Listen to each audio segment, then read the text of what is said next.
오늘 영상 시작에 앞서서 우리 북클럽 여러분들께 기쁜 소식이 하나 있습니다. 지금이 봄이잖아요.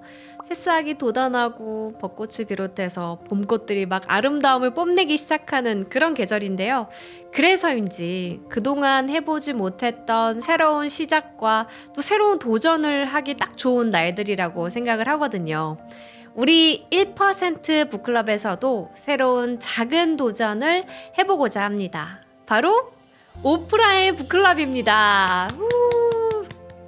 네, 앞으로 매 계절마다 여러분들과 책을 매개로 함께 만나서 이야기를 나누려고 해요. 저희의 첫 오프라인 1% 북클럽, 우리의 봄을 여는 주제는 새로운 도전입니다. 무언가 새로운 도전을 준비하거나 시작하시는 분들, 또는 이루고 싶은 목표가 있지만 도전을 앞두고 두려움이 앞서는 분들, 그래서 용기를 내고 싶으신 분들, 아니면 그냥 우리의 첫 번째 오프라인 1% 북클럽을 진심으로 응원하고 싶으신 분들 모두 신청해 주세요. 여러분들의 새로운 도전에, 또 저의 새로운 도전에 우리의 만남이 정말 큰 힘이 될 거라고 생각합니다. 네, 이번 오프라인 북클럽에서는 제가 이때까지 겪은 크고 작은 도전들, 거기에 대한 개인적인 이야기, 그리고 도전과 새로운 시작을 앞두고 제가 읽어온 책들, 그 책들을 통해서 제가 느끼고 배운 것들을 여러분과 함께 나누려고 합니다. 그리고 시간이 된다면 책을 읽을 때 듣기 좋은 저만의 플레이리스트 노래들도 몇 개 현장에서 공유 드리고 싶고, 또 제가 여러분께 들려드릴 노래도 한 곡 준비해 볼 예정이에요. 그날 오실 분들을 위해서 작은 선물도 준비해 뒀습니다. 참가비는 당연히 무료입니다. 누구나 오실 수 있어요. 장소는 서울 마포구 홍대 부근의 강연장입니다. 아마 최대 200여 분 정도 착석하실 수 있는 걸로 알고 있어요. 자세한 장소는 댓글이나 공지글로 다시 공유를 드릴게요. 제일 중요한 날짜는 4월 12일, 다음 주 일요일 오후 2시부터 한 2-3시간 정도로 진행을 해볼 예정입니다. 자, 그럼 마지막으로 왜 우리는 이렇게 오프라인에서 모여야 할까요? 우리 1% 북클럽에는 책을 진심으로 좋아하고 또 책이 세상에 미칠 수 있는 선한 영향력에 대해서 믿음을 가진 분들이 모여 있다고 생각을 하거든요. 이렇게 우리가 경험한 책들을 더 널리 알리고 함께 나누고 싶기 때문인데요. 우리 주변에는 책을 필요로 하는 곳들이 많이 있다고 들었어요. 하지만 여건상 책을 넉넉하게 보지 못하는 환경에 있는 분들도 많고요. 그래서 제가 4월 12일에 오실 분들께 부탁을 드리고 싶은 게 하나 있습니다. 준비물이 한 가지 있어요.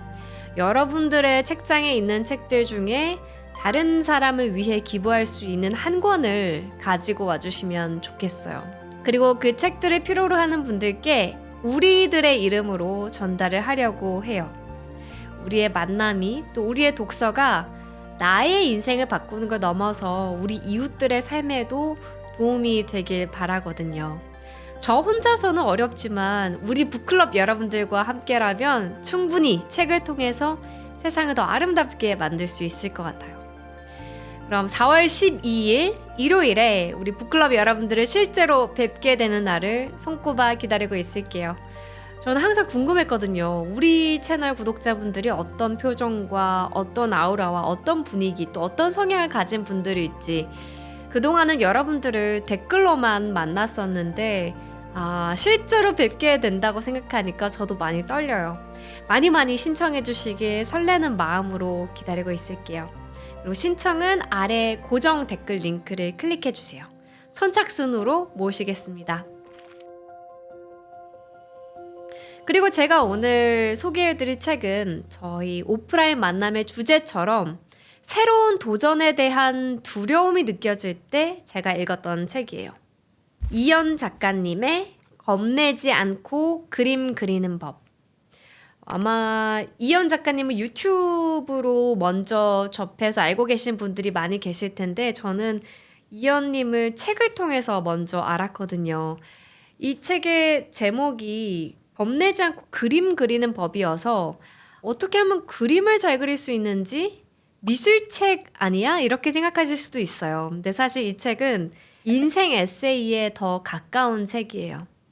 저는 평생 그림을 제대로 그려본 적이 없고 또 그림 그리기에 그다지 큰 관심은 없지만 이 책이 제가 힘들었던 시간에 위로가 됐었거든요. 겁내지 않고 그림 그리는 법. 그 말은 겁을 냈다는 얘기죠. 이현 작가님은 그림 그리는 게 왜 그렇게 겁이 나셨을까요? 미술을 진로로 삼는다는 건, 그러니까 그림을 그리면서 먹고 산다는 건 정말 녹록지 않고 가시밭길일 거다라고 작가님이 생각을 한 거예요. 그리고 우리는 사실 살면서 그런 이야기 많이 듣고 살잖아요.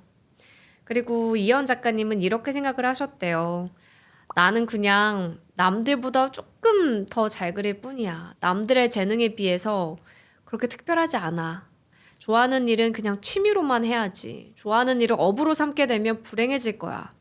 그리고 왜 우리가 생각하는 예술가들은 그렇잖아요. 막 창작의 고통 앞에서 괴로워하고 또 반고흐처럼 평생 가난하게 살 것 같기도 하고 이런 생각들이 끊임없이 작가의 학창 시절을 지배했대요.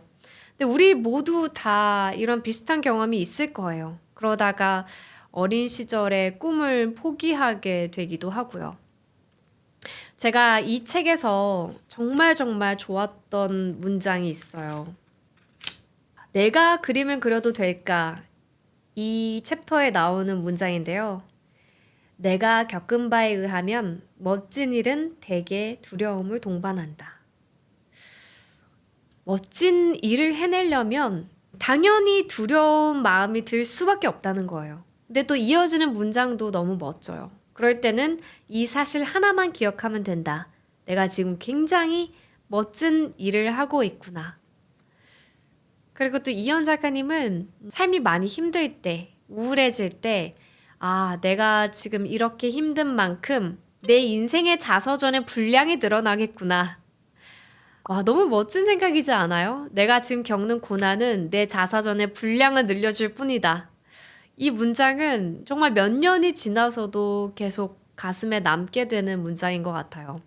그리고 이현 작가님은 어떤 일을 앞두고 새로운 도전과 시작을 앞두고 두려운 마음이 들 때 그걸 머릿속으로만 계속 생각하지 말고 종이를 꺼내서 그 생각들을 종이에 옮겨보라고 조언을 합니다. 그러면 여러 가지 문장들이 나오겠죠? 내가 지금 왜 두려운지. 이현 작가님에게 그 문장들은 어떤 거였냐면요. 스스로에게 물어본 거예요. 너 그림으로 돈 벌 자신 있어? 미래는 어떻게 책임질 거야? 이 정도 재능은 널리고 널렸는데 그걸로 되겠어? 엄청 나이를 먹고도 무명이면 어떻게 할래?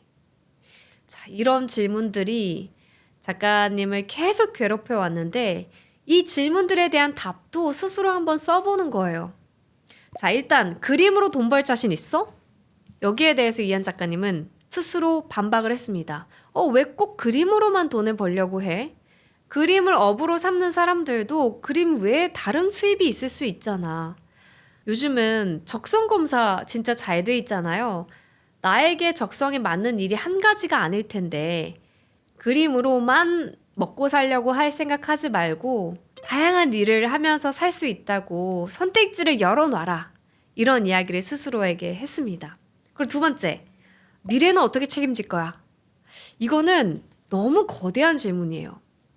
여러분, 5년 후, 10년 후의 미래를 우리가 예측할 수 있을까요? 코로나가 전 세계를 강타할 거라는 거 예측한 사람이 있을까요?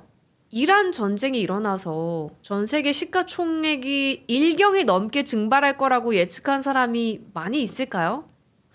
우리의 인생은요, 우리의 삶은 너무나 많은 변수가 있어서 그 변수를 일일이 다 예측하지 못해요. 그리고 성공하신 분들의 인터뷰를 들어보면요, 어렸을 때부터 나는 이 길을 갈 거야 라고 철석같이 믿고 있었던 분들은 생각보다 많지 않아요. 그래서 작가님은 이렇게 이야기합니다. 내가 봤을 때 20대가 노후를 생각하는 것은 5살이 수능을 준비하는 것만큼 터무니없는 일이다. 어차피 미래는 예측해봤자 내 마음대로 되지 않는다는 거죠. 그러니까 지금 이 문제를 가지고 씨름할 필요가 없다는 거죠.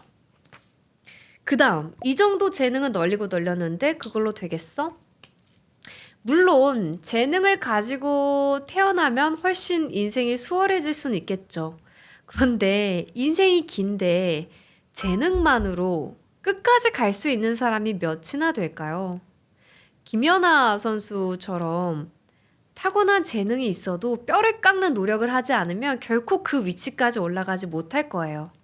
그래서 어차피 노력과 정성은 필요한 거니까 내 재능이 남들에 비해서 너무 특별하지 않다고 속상해하지 말자.